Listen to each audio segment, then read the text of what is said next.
Hello guys and welcome back to the video. இன்னைக்கு இந்த வீடியோல என்ன பார்க்க போறோம்னா எக்ஸ்டர்னலா ப்ளூடூத் அடாப்டர் எப்படி கனெக்ட் பண்றது உங்க PC இன் கேஸ் லேப்டாப்ல சில இடத்துல ப்ளூடூத் ஒர்க் ஆகாது அதை எப்படி பண்றதுன்னு பார்க்கலாம். இது பாத்தீங்கன்னா நமக்கு TP லிங்க்ல இருந்து ப்ளூடூத் 5.0 அடாப்டர் இதோட ரேட் பாத்தீங்கன்னா 600 Amazonல பர்ச்சேஸ் பண்ணினேன்.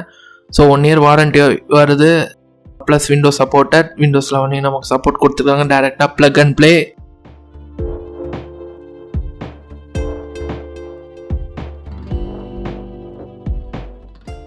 கம்பேர்ட் டு ப்ரீவியஸ் 4.0 வெர்ஷனோட பெட்டராக இருக்கும். ஸோ எப்படி இருக்குன்னு நம்ம செக் பண்ணி பார்ப்போம். ஸோ அன்பேக் பண்ணிடலாம்.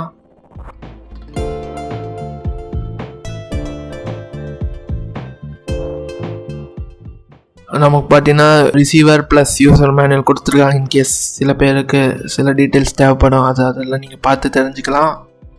ஸோ கனெக்டிவிட்டி எப்படி பண்ணுறது மோஸ்ட்டாக.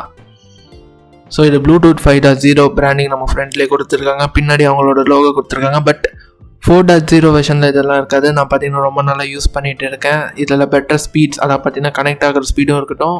ஸோ கவரேஜ் இன்னும் பெட்டராக இருக்குன்னு எதிர்பார்க்குறேன்.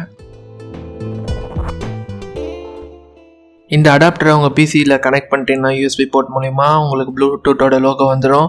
அதுக்கப்புறம் ஆட் டிவைஸ் கொடுத்து உங்களுக்கு என்ன வேணுமோ கனெக்ட் பண்ணிக்கலாம். ஸோ இதோட கவரேஜும் இன்னும் கொஞ்சம் பெட்டராக இருக்குது கம்பேர்ட் டு ப்ரீவியஸ் ஜென்ரேஷன். கனெக்டிவிட்டியும் ஃபாஸ்ட்டாக இருக்குது. உங்களால் கீபோர்ட், மவுஸ், ஜாய்ஸ்டிக், கீபேட் இதெல்லாம் கூட உங்களால் கனெக்ட் பண்ணிக்க முடியும்.